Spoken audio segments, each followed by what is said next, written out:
Hopes भाग 2। मैं Kaushal Kumar Sen, assistant professor political science, Babu Shobharam, government arts college Alwar. इस अंक में हम होप्स की मानव प्रकृति, होप्स की प्राकृतिक अवस्था और होप्स के सामाजिक समझौते के सिद्धांत का अध्ययन करेंगे। उसका मानव प्रकृति संबंधी विवरण उसकी वैज्ञानिक भौतिकवाद संबंधी मान्यता पर आधारित है। उसके अनुसार मानव में आत्मा जैसी कोई पराशक्ति नहीं होती है, अपितु मानव पदार्थ का ही एक ऐसा विकसित रूप है जिसे संवेदना युक्त एक भौतिक मशीन कहा जा सकता है। उसने मानव प्रकृति की व्याख्या के संदर्भ में गैलीलियो के इस सिद्धांत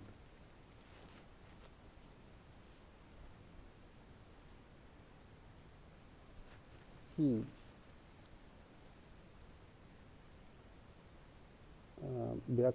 उसने मानव प्रकृति की व्याख्या के संदर्भ में गैलीलियो की पदार्थ एवं गति संबंधी धारणा को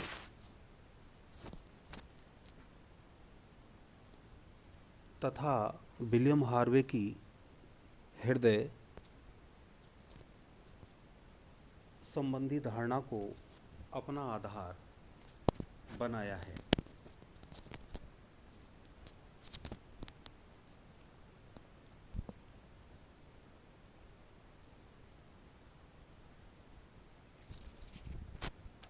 उसका मत है कि मानव इंद्रियों के माध्यम से बाह्य पदार्थों एवं पिंडों को विभिन्न जातियों के संपर्क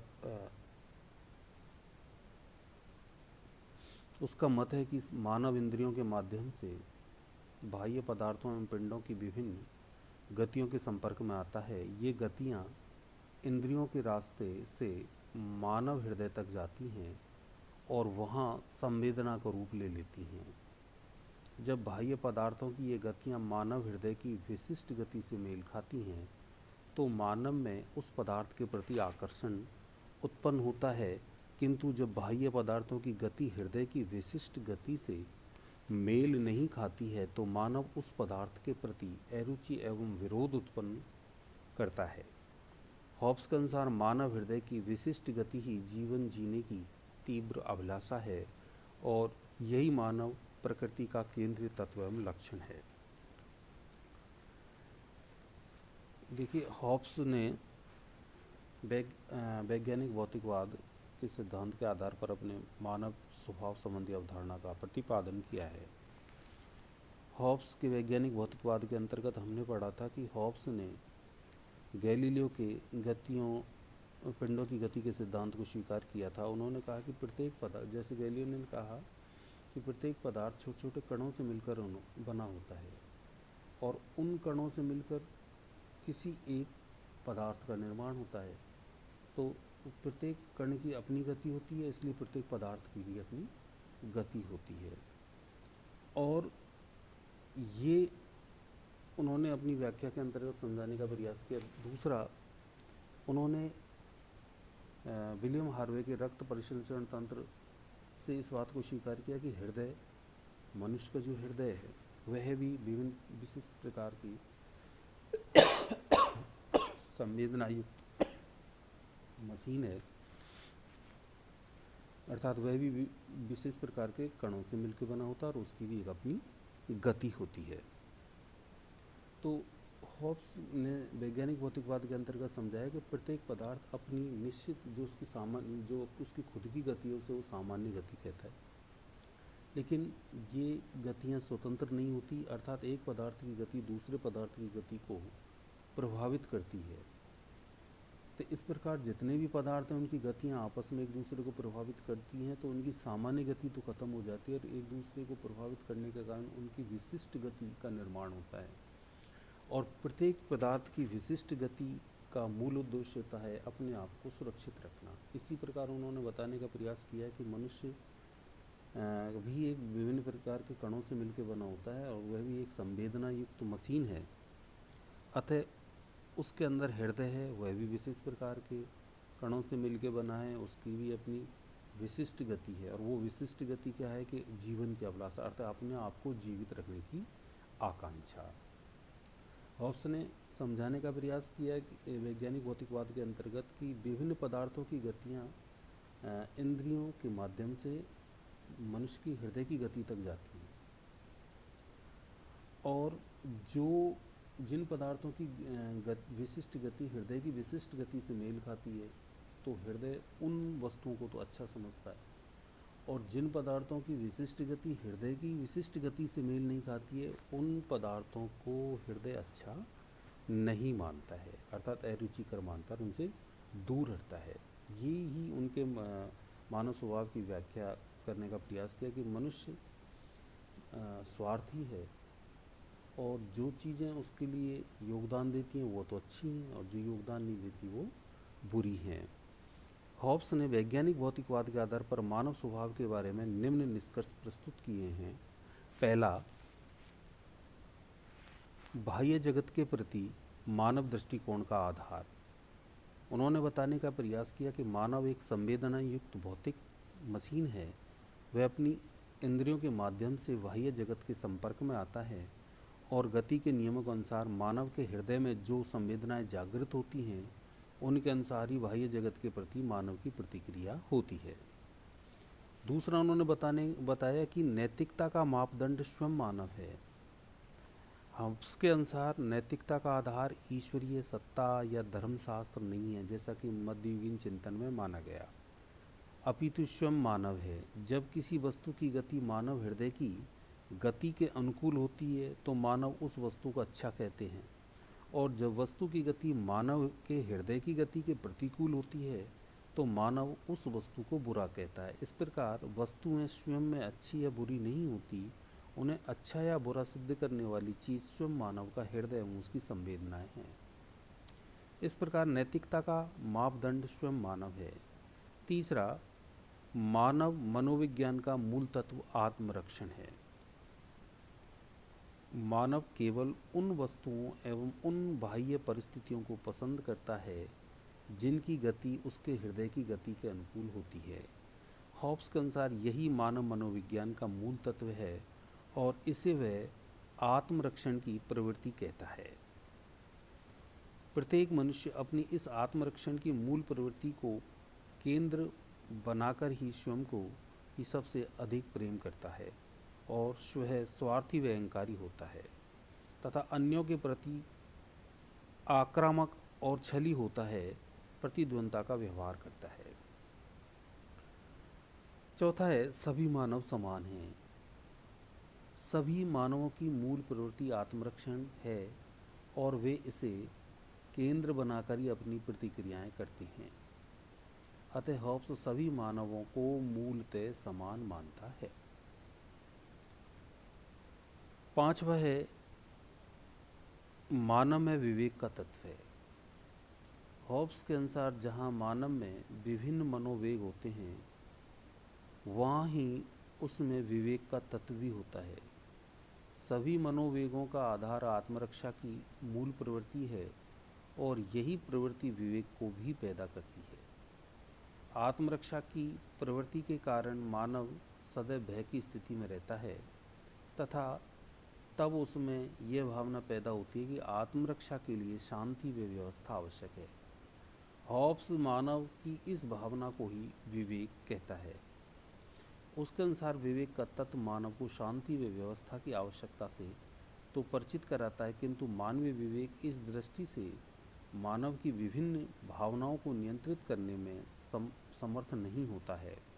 विवेक का तत्व मानव को यह बताता है कि शांति व व्यवस्था की स्थापना किसी बाह्य शक्ति द्वारा स्थापित की जा सकती है, क्योंकि हॉब्स के अनुसार तलवार बाध्यकारी शक्ति के अभाव में समझौते मात्र शब्द होते हैं, और उसमें व्यक्ति को सुरक्षा प्रदान करने की शक्ति नहीं होती है। इस प्रकार ये हॉब्स की मानव प्रकृति संबंधी विचार हमने पढ़े, जो उनके वैज्ञानिक भौतिकवाद के आधार पर आधारित हैं, और हॉब्स मानते हैं कि हॉब्स कि मानव का स्वभाव कृतज्ञ, चंचल, कायर, लोभी, कपटी आदि होता है। अब है प्राकृतिक अवस्था पर हॉब्स के विचार। क्योंकि हॉब्स ने मनुष्य को मूलतः कायर, लोभी, भयभीत, कपटी, चंचल आदि माना, अर्थात मनुष्य भय से संचालित है और वह उन्हीं चीज़ों को अच्छा मानता है जो उसके लिए अच्छी होती हैं, और जो चीज़ें बुरी हैं उनको वह बुरा मानता है।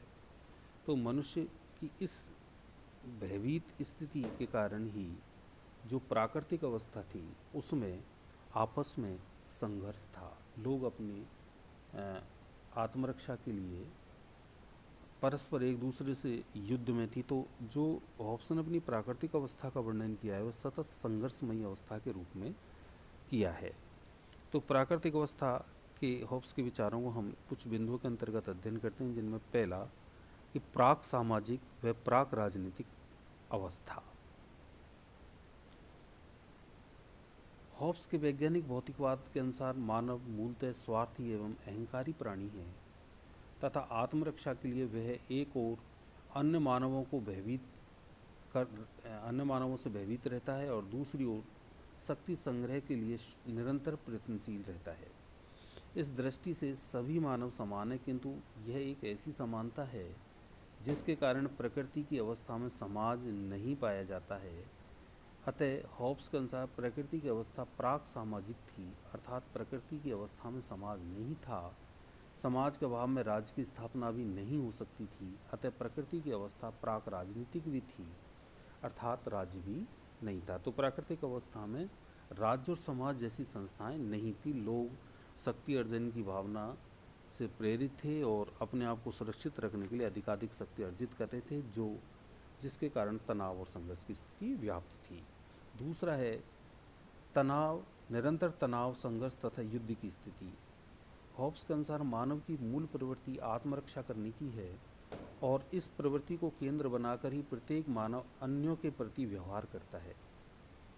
अपनी इस मूल प्रवृत्ति के कारण ही सभी मानव परस्पर स्वार्थ, अहंकार, शक्ति, छल व भय से युक्त व्यवहार करने के लिए विवश थे। इस प्रकार प्रकृति की अवस्था में मानवों के बीच स्थायी तनाव, संघर्ष एवं युद्ध की स्थिति ही स्वाभाविक दशा थी। हॉब्स के अनुसार प्रकृति की अवस्था प्रत्येक मानव के साथ युद्ध की अवस्था थी, अर्थात प्राकृतिक अवस्था में प्रत्येक व्यक्ति एक दूसरे व्यक्ति से युद्ध में संलग्न था, अर्थात सतत संघर्षमयी अवस्था थी। तीसरा है नागरिक नैतिकता का अभाव। हॉब्स के अनुसार मानव अपने स्वभाव से ही असामाजिक प्राणी है और प्रकृति की अवस्था में राज्य भी नहीं था। अतः मानव किसी भी प्रकार की नागरिक नैतिकता से भी अपरिचित था। चौथा है न्याय का अभाव। हॉब्स ने न्याय की कानूनी अवधारणा को स्वीकारा है, अर्थात वह न्याय को केवल कानून पर आधारित मानता है। प्रकृति की अवस्था में राज्य नहीं था, अतः कानून भी नहीं था, इसलिए वह बताता है कि यह न्याय रहित अवस्था थी। मानव का जीवन एवं संपत्ति केवल तब तक ही सुरक्षित रहते हैं जब तक वह अन्य मानवों की तुलना में अधिक शक्तिशाली रह पाता है। न्याय के अभाव में मानव जीवन वेदनापूर्ण था। पांचवा है प्राकृतिक अधिकार व प्राकृतिक कानूनों का अस्तित्व था। ये इम्पोर्टेंट है कि हॉब्स ने प्राकृतिक अवस्था में किसी संस्था की उपस्थिति नहीं मानी है, किंतु उन्होंने प्राकृतिक अधिकार व प्राकृतिक कानूनों का अस्तित्व माना है। क्योंकि वह प्राकृतिक अवस्था थी, तो हॉब्स के अनुसार प्रकृति की अवस्था में प्राकृतिक अधिकार तथा प्राकृतिक कानून मौजूद थे। उसने इन दोनों का उल्लेख मानव की आत्मरक्षा की मूल प्रवृत्ति के संदर्भ में किया है। हॉब्स की प्राकृतिक अधिकार की धारणा को स्पष्ट करते हुए डनिंग ने कहा है, उसका मत है कि प्राकृतिक अधिकार प्रत्येक व्यक्ति द्वारा प्राप्त उस स्वतंत्रता के प्रतीक हैं जो उसे अपने अस्तित्व की रक्षा के लिए सभी संभव कार्य करने का अधिकार देती है। क्योंकि सभी को प्राकृतिक अधिकार समान रूप से प्राप्त होते हैं, अतः प्रत्येक व्यक्ति को यह स्वयं ही अधिकार प्राप्त हो जाता है कि यदि उसे अपनी आत्मरक्षा के लिए अन्यों को कष्ट देना, लूटमार करना अथवा उनकी हत्या करना उचित प्रतीत होता हो तो वह इन कार्यों को अवश्य करे। इस प्रकार हॉब्स की प्राकृतिक अवस्था में प्राकृतिक अधिकार संघर्ष, हिंसा, अव्यवस्था में अराजकता को जन्म देते हैं।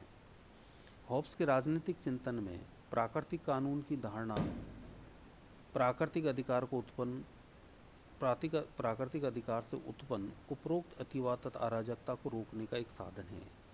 प्राकृतिक कानून व्यक्ति की आत्मरक्षा के लिए ही व्यक्ति के विवेक द्वारा प्रकट होते हैं। प्राकृतिक अधिकार से उत्पन्न अराजकता की स्थिति प्रत्येक व्यक्ति के अस्तित्व को गंभीर संकट उत्पन्न कर देती है और तब प्रत्येक व्यक्ति में निहित विवेक उसकी स्वयं की रक्षा के लिए इस प्राकृतिक कानून से परिचित कराता है कि उसे शांति स्थापित करने का प्रयत्न करना चाहिए। तो हॉब्स के अनुसार प्राकृतिक कानून का निष्कर्ष है, दूसरों के साथ तुम वैसा ही व्यवहार करो जैसा कि अपने लिए उनसे चाहते हो। तो प्राकृतिक अवस्था का इस प्रकार हॉब्स ने सतत संघर्षमयी अवस्था के रूप में चित्रण किया, जिसमें कोई समाज नहीं था, राज्य नहीं था, प्राकृतिक अधिकार थे और प्राकृतिक कानून थे। प्राकृतिक अधिकार संघर्ष को जन्म देते हैं, उन्हें रोकने के लिए प्राकृतिक कानून थे। अब है हॉब्स की राज्य की उत्पत्ति एवं सामाजिक समझौते का सिद्धांत। हॉब्स सामाजिक समझौतावादी विद्वान हैं और उसने अपना यह सिद्धांत सन 1651 में प्रकाशित अपने ग्रंथ लेवियाथन में प्रस्तुत किया है। उसके इस सिद्धांत का आधार वैज्ञानिक भौतिकवाद है। उसके सिद्धांत पर तत्कालीन इंग्लैंड की अराजकतापूर्ण सामाजिक व राजनीतिक स्थिति का भी पर्याप्त प्रभाव दिखाई देता है, जिसके परिणामस्वरूप हॉब्स का निष्कर्ष है कि मानव अपने स्वभाव से ही असामाजिक प्राणी है और उसे केवल निरंकुश राजसत्ता द्वारा ही नियंत्रित एवं शासित किया जा सकता है। वस्तुतः हॉब्स का सामाजिक समझौता सिद्धांत राज्य, जिसे वो कॉमनवेल्थ बोलते हैं, की उत्पत्ति का ही सिद्धांत है। यह उल्लेखनीय है कि हॉब्स के अनुसार राज्य की उत्पत्ति दो प्रकार से हो सकती है, संस्था द्वारा अथवा अर्जन द्वारा। उसने सामाजिक समझौते सिद्धांत में राज्य की उत्पत्ति के प्रथम प्रकार को मान्यता दी है। उनका मत है कि प्राकृतिक अवस्था की अराजकता से पीड़ित व्यक्ति स्वेच्छापूर्वक परस्पर समझौता करके एक प्रभुत्व संपन्न राज्य की स्थापना करते हैं ताकि उनकी आत्मरक्षा की समस्या का स्थायी हल ढूंढा जा सके और उन्हें इस संबंध में भय से छुटकारा मिल सके। हॉब्स का सामाजिक समझौते का सिद्धांत इस प्रकार है। मानव स्वभाव। पहला, हॉब्स के अनुसार मानव मूलतः एक असामाजिक प्राणी है जो सदैव आत्मरक्षा की मूल प्रवृत्ति से संचालित होता है। मानव में स्वार्थ, भय, शक्ति के प्रति प्रेम, अहंकार, संघर्ष आदि के दुर्गुण भी पर्याप्त मात्रा में पाए जाते हैं, किंतु इन दुर्गुणों के साथ ही मानव में विवेक का तत्व भी पाया जाता है।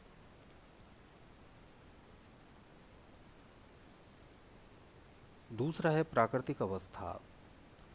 मानव अपने स्वभाव से मूलतः असामाजिक प्राणी है, अतः प्रकृति की अवस्था में समाज एवं राज्य का अभाव था। मानव की प्राकृतिक अवस्था अराजकतापूर्ण थी, क्योंकि मानव अपने स्वभाव के कारण सदैव परस्पर संघर्ष ही करते रहते थे। हॉब्स के अनुसार प्रकृति की अवस्था में मानव का जीवन अकेलेपन, घृणा तथा पशुत्व से पीड़ित था और वह अल्पजीवी भी था। तीसरा है समझौते के कारण। सभी मानवों के लिए प्रकृति की अवस्था कष्टकारी एवं भयपूर्ण थी। इस स्थिति में मानवों में स्थित विवेक ने उन्हें प्रेरणा दी कि आत्मरक्षा के लिए स्थायी उपाय के लिए एक निरंकुश एवं सर्वोच्च सत्ता की स्थापना की जानी चाहिए। ऐसी सत्ता ही झगड़ालू एवं संघर्ष प्रिय मानवों में शांति व व्यवस्था स्थापित करके उनकी उनकी आत्मरक्षा को स्थायित्व दे सकती है। तो इस प्रकार मनुष्य के का जो स्वभाव हॉब्स ने बताया है वह प्राकृतिक अवस्था में संघर्ष को जन्म देता है और हॉब्स की प्राकृतिक अवस्था सतत संघर्षमयी अवस्था है। अतः सभी लोग उस प्राकृतिक अवस्था में पीड़ित थे और शांति चाहते थे। तो उनके विवेक ने यह प्रेरणा दी कि हम एक दूसरे से जो युद्ध में लिप्त हैं इससे छुटकारा तभी पाया जा सकता है जब हम आपस में एक समझौता करें, क्योंकि प्रत्येक मनुष्य अपने शरीर का स्वामी होता है, संप्रभु होता है। तो जब तक हम इस भाव में रहेंगे कि हम अपने शरीर के स्वामी हैं तब तक हम संघर्षरत रहेंगे। तो क्यों ना हम अपने इसी भाव को कि हम अपने शरीर के संप्रभु हैं, इस अपने शरीर की संप्रभुता को किसी एक व्यक्ति को या एक व्यक्तियों के समूह को, जिसे शासक वर्ग कहते हैं, को सौंप दिया जाए, जिससे हमारे शरीर का संप्रभु वह व्यक्ति हो जाएगा और उसके आदेशों का हम पालन करेंगे, बदले में वह हमें शांति प्रदान करेगा। तो हॉब्स ने इस प्रक्रिया को सामाजिक समझौते की प्रक्रिया के अंतर्गत लिया है और उन्होंने बताने का प्रयास किया है कि हॉब्स के सामाजिक समझौता किस प्रकार होता है। हॉब्स के अनुसार प्रत्येक मानव ने अन्य मानवों से समझौता करते हुए कहा कि सभी व्यक्ति एक साथ बैठ गए। प्राकृतिक अवस्था के जो व्यक्ति थे जो सतत संघर्ष में लिप्त थे, जब वो पीड़ित हो गए तो उन्होंने शांति की स्थापना करने के लिए वो एक जगह बैठे और बैठ के उन्होंने आपस में एक समझौता किया। उस समझौते में किस प्रकार उन्होंने एक वाक्य कहा कि मैं, एक व्यक्ति ने कहा खड़ा होकर कि मैं अपने ऊपर अपना शासन करने का अधिकार, मतलब हमारे शरीर पर हमारा अधिकार है शासन करने का, तो उसने इसी वाक्य को कहा कि मैं अपने ऊपर अपना शासन करने का अधिकार इस मनुष्य, जो एक राजा उन्होंने नियुक्त किया, एक व्यक्ति को नियुक्त किया जिसे जब सभी व्यक्ति अपने शरीर की संप्रभुता सौंप देंगे तो राज्य की संप्रभुता अर्थात राजा की संप्रभुता अर्थात राजा का निर्माण हो जाएगा।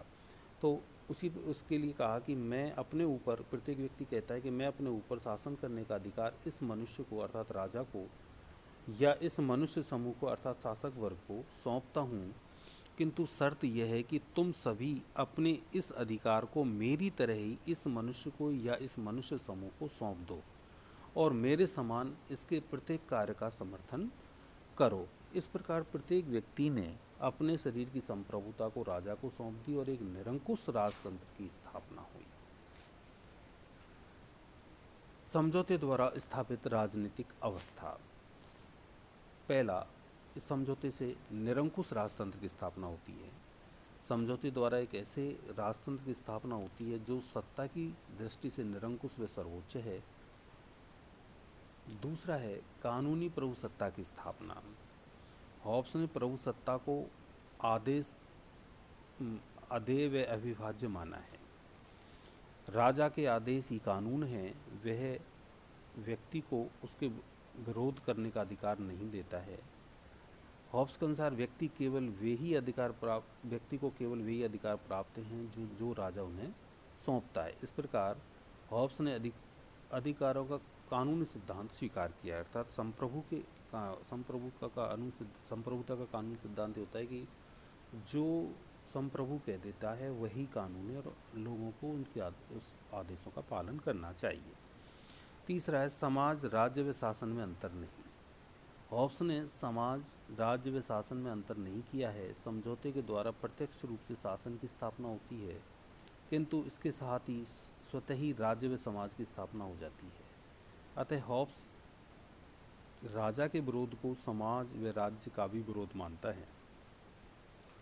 उसका मत है कि शासन का अंत होने का अर्थ है राज्य व समाज का भी अंत होना। चौथा है समझौता स्थायी है। हॉब्स के अनुसार समझौता सदैव के लिए किया गया है, अतः किसी व्यक्ति को उसके उल्लंघन का अधिकार नहीं है। यदि कोई व्यक्ति समझौता तोड़ने का प्रयत्न करता है तो इसका अर्थ है कि वह पुनः प्रकृति की अराजक, भयपूर्ण व कष्टकारी अवस्था की स्थापना करना चाहता है और इस प्रकार वह अपने साथ ही अन्य मनुष्यों की आत्मरक्षा को संकट में डालना चाहता है। हॉब्स ने समझौते को चिरस्थायी मानते हुए कहा है कि शासक को ऐसे व्यक्ति को मृत्यु दंड देने का अधिकार है। पांचवा है समग्रतावादी एवं व्यक्तिवादी राजव्यवस्था। यद्यपि समग्रतावादी तथा व्यक्तिवाद परस्पर विरोधी विचार हैं, किंतु हॉब्स की व्यवस्था में ये दोनों विचार एक साथ दिखाई पड़ते हैं। हॉब्स ने ऐसे राजतंत्र की स्थापना की है जो सर्वोच्च, निरंकुश, अदेय अविभाज्य संप्रभुता को धारण करता है। शासक के आदेश ही कानून है और एक व्यक्ति नहीं, संपूर्ण जनता को भी शासन के विरोध का अधिकार नहीं है। इस प्रकार हॉब्स एक समग्रतावादी राज व्यवस्था की स्थापना करता है, किंतु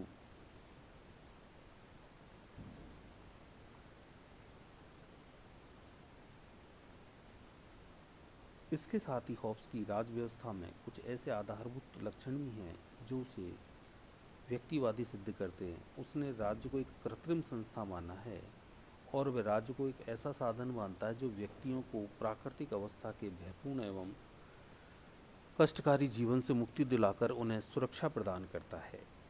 हॉब्स व्यक्ति के इस प्राकृतिक अधिकार को स्वीकार करता है कि व्यक्ति आत्मरक्षा के लिए शासन का विरोध कर सकता है, क्योंकि आत्मरक्षा के लिए ही समझौता किया गया है।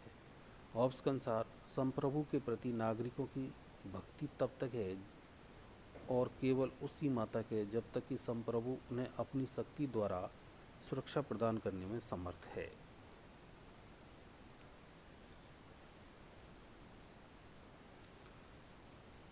इस प्रकार हमने हॉब्स की मानव स्वभाव संबंधी अवधारणा, हॉब्स की प्राकृतिक अवस्था और हॉब्स के सामाजिक समझौते द्वारा राज्य की स्थापना का अध्ययन किया। धन्यवाद।